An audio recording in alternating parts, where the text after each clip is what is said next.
Hey, what is going on, everyone? Long time no video. Decided to not upload for about 2 weeks on the channel as we entered into the holiday season here, doing some holiday travels, visiting some family. But guys, I am back. We are in the new year on the first day of 2023, getting deeper and deeper into this decade where no doubt XRP is going to blast off to those prices where we very well know where it's supposed to go. What is going on, everyone? Make sure do smash the likes and subscribe on the video below. I'm noticing the XRP community is raving about this one coin going on right now. By the way, this is not some paid shill or anything. This is genuinely what's going on Twitter right now. There's this coin called Pi, which I have called a scam in the past. Yeah, so this thing, check this out. Dream scenario, like we're wanting to see with XRP. You can see this here, December 30th, 2022. This Pi token's trading at $14 to $15 per coin with $50 million in the last 24 hours. Could be completely just wash trading, garbage volume, not actually real volume. Could be that like that whole FTX with the FTT token where they just keep wash trading back and forth, giving the illusion of liquidity and demand for the coin. So check this out here. XRP community is raving about this on Twitter. It's literally trending on like the right, on the sidebar on Twitter. Pi coin goes from $14 to $15 to $16, and then flip of a switch.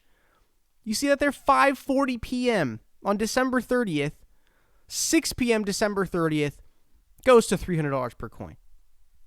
And CoinMarketCap is showing up here. There have been reports questioning the legitimacy of the Pi network. Please note that mainnet has not launched yet, and the price displayed below for certain exchanges reflects the value of IOUs, and it may not be transferable across exchanges. Read more here and do your own research. So, anyways, I don't know, probably a scam, probably not legit since it's been doing this before and stuff like that. But just to kind of reiterate the fact that hey, some of these coins out there, maybe they're scams, maybe they're rug pulls, but they kind of set an example for possibilities of XRP price. I'm not saying XRP is going to go from, $15 to $300 in, 15 minutes, but I'm just saying it's crypto. It's a crazy place. A lot of things happen. Before we get into the good news of today, guys, I want to check out the XRP charts with y'all. Little bit of a scary scenario here. Not going to lie. One of my last videos on the channel before I took my, holiday break was that we are entering kind of a terrifying moment in the XRP charts. It is terrifying because, we could break down further. Anyways, I'm not trying to be the big doom and gloom bearer of bad news. However, we must admit that right now, as we enter, the first day of 2023, in the United States at least, we are coming back down to a serious demand zone. And for more context here, this is the daily chart. So every candle you see is representing 24 hours. We're coming back to a zone that in recent history has been a zone of great demand. I mean, every time it comes down here, it ends up pumping out of this region.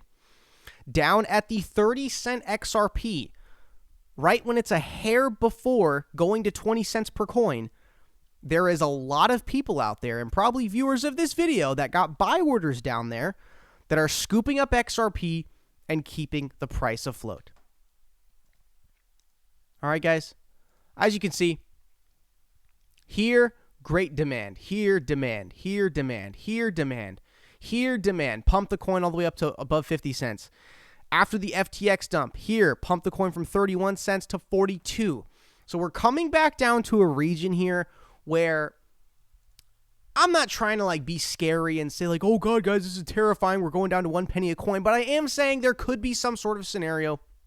We do break down, go into the 26, 24, wick out of there because everyone knows it's a stupidly cheap price for XRP, and then get back above where XRP price should be. But I'm just saying, do keep a watch on this current scenario that is playing out here in XRP, because this is a moment of truth for the great demand push and to fill the gaps of the FTX dump. Okay. Let's get out of the daily chart here. Go over to the weekly chart for some more perspective. And yeah, guys, not going to lie, it's a little bit scary looking. But what allows me to sleep at night is that we do have great demand at these levels. Okay, I know it's looking a little bit dumpy. If you guys remember, a few months ago, I was making videos about this portion on the chart for like 20, 30 videos in a row. Hey, guys, it's going to pump. Guys, it's going to pump. Hey, double weekly, double bottom, we're going to pump. And we got that pump, and we were doing great with the retrace. Then FTX, Sam Bankman-Fried, just screwed us over there, brought us back down to the demand zone. So hopefully we're going to bounce up from here pretty strong, considering how this has historically been for the last half decade, an incredibly strong level for XRP. Excuse me for one moment. I just got to get this cough out. I ended up getting a cold after going through like 4 airports through Spirit Airlines. Because, if you don't want to, shuffle out all your money when traveling via, a plane, kind of have to be the airport. You got to be the airline's bitch and just make you do all these layovers. But I ended up getting a cold. Let me just get this one cough over with. And back to the video. But yeah, sometimes, there's a one-way ticket and you can book that or a nonstop ticket. You can book that for like, $600. But then like, hey man, you want to, stop in Phoenix, then Las Vegas, then over here, and then to your destination? Hey, we'll only charge you $300. So, God, I hate going through airports. I love the vibe of the airport that, everyone's busy, got somewhere to go, but my God, I get sick every time I go through them. Anyways, I'm going to prepare this for the end of the video here. XRP USD Bitstamp chart on the monthly. But first, to get into some news here that I've been finding. Again, the reason why I took a break in the holiday season, just because everyone's doing holiday stuff, traveling, family, presents, family dinners, whatever. So really on the XRP Twitter, there's not that much people posting information, research, and things like that. But I have found some things. Don't know how old this is, but this was posted on Twitter a few days ago. IMF said XRP is decentralized.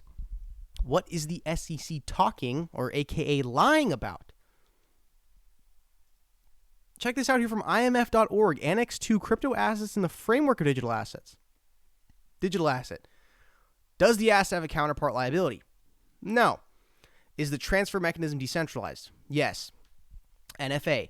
BLCAs, payment tokens, and no liability utility tokens, example, Bitcoin, Ethereum, and XRP. Really funny how the IMF, who is basically the central bank of the central banks, that's what the IMF is. When countries go collapse and their fiats become worth nothing, IMF comes in with the bailout to save the economy.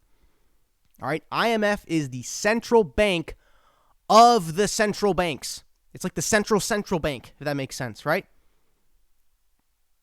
And it's quite funny how in Bill Hinman's speech, William Hinman, goes ahead and gives, Bitcoin, Ethereum, not a security. But there's that third token coming around that was ranked number 3 at the time. They ignored that. The SEC did, but the IMF didn't. I don't need to show you guys this right now because this picture's out there everywhere, but who remembers the photo with Brad Garlinghouse standing in the same group in a photo as Christine Lagarde, head of the IMF at the time? All right. All right, let's get to the next one here. Coming from James Rule XRP. So, 11 months after the lawsuit, Goldman Sachs releases this document highlighting Ripple and the, quote, opportunity in payments. What's really going on, Gary? Everyone watching this video, you guys know exactly why we buy XRP.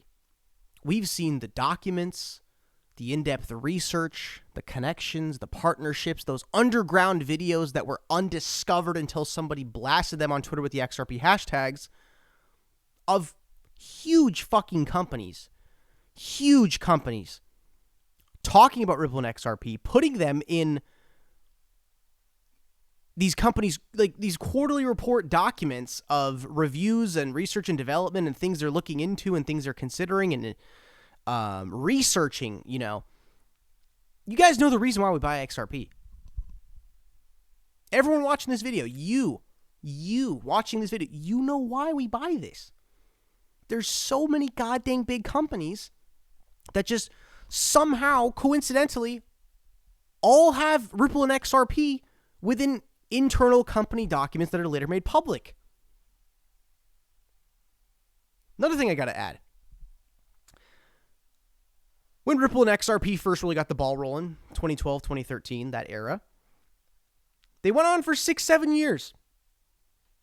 Nothing from the CFTC, nothing from the SEC, But as soon as Ripple got done with their Series C funding round, the last funding round before a company goes public. I mean, Series C, it's if I'm remembering correctly, it is legally the last funding round you can do, and then after that, there's no more funding rounds, you have to go public. In 2020, Ripple gets their Series C funding round done. They start championing the idea of a Ripple IPO. Yoshitaka Kitao with SBI Bank over in Japan talking about how, yes, we are working with Ripple and we are moving an IPO forward because, that guy and his bank have invested big in this company. As soon as that happens, the SEC starts running a note on the XRP ledger and then goes ahead and sues Ripple over XRP security sales right before they plan to go public. Isn't that funny? What is going on, Gary Gensler? What is really going on? Bombshell tweet from Jeremy Hogan here that came out 2 days ago. Says, I own XRP because I know Ripple can't be sued again. I own Algorand because the Algorand Foundation won't be sued at all. Here is Gary Gensler showing his support and mentioning Algorand and saying how it won a little, I don't know what the hell he said. I watched this video like 30 minutes ago, but he said, here you go. Here, let me just show it to you guys. Sylvia McCally's Algorand, who's a Turing Award winner at MIT. Algorand, who's an award winner at MIT. Oh, yeah. Award winner where you used to work at. Oh, that sounds like they are definitely not getting sued. So seriously, Gary, what the hell is going on here? I need to make a more in-depth video about this of, how SEC timed the lawsuit right as the fruit of the Ripple tree was ripe enough to go public on the stock market. That's when the SEC comes in with the attack. Like that legendary video I made on the channel called Message to the XRP Community. And I'm sitting in my old room I used to rent from my dad. And I turn on my phone and I'm like screaming for 12 minutes saying this was a planned attack. This was a planned attack. They wanted to beat us down. They wanted to get us at the right time. This was a planned attack. Just proving as time goes along that was the truth. Next thing here, guys. Final thing for today's video. Tahelbedict, XRP. Philippines Central Bank, as we know.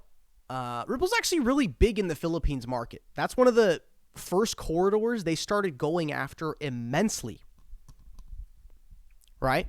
Because as you guys know, in 2017 when XRP was like finally getting out of the, half a penny per coin range, they announced the SBI Ripple Asia Consortium, which was literally like a club, I would say, of 80% of the banking assets in Japan fucking pledging to use Ripple. Pledging to use RippleNet. Right? You're talking Japan. Not sure if some of you guys know out there, but third largest economy in the goddamn world. 80% of their banking assets pledging to use Ripple. Because they got big investment from the SBI Bank, right? And one of the biggest markets that Ripple targeted was the real, like, hardcore use case market, which was Philippines to Japan. Because, Philippines, I'm not trying to, say bad things about the country, but just because of the way, the economy and the GDP is, a lot of people from the Philippines, they go abroad into Japan and work over there and send the money back home for their families because they can how do I say this English? They go over to Japan to get better wages, right? And that's why Ripple essentially went balls deep and made on-demand liquidity one of the first corridors for banks using XRP, for companies, SMEs, financial institutions, banks to use XRP. One of the first ones that it was the Philippines to Japan. All right, a little blast from the past there, but there you go. Philippine Central Bank has granted cryptocurrency, e-money, and e-payment licenses to Ripple XRP ODL customer Direct Agent 5. So think about that.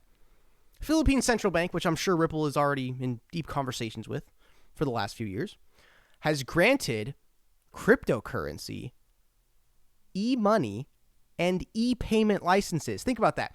They grant a Ripple partner a cryptocurrency, and a payment license at the same fucking time. That's XRP usage right there, everyone. Thank you for tuning this video today. I really appreciate it. Make sure you smash like, subscribe down below, and I'll see you guys in the next one.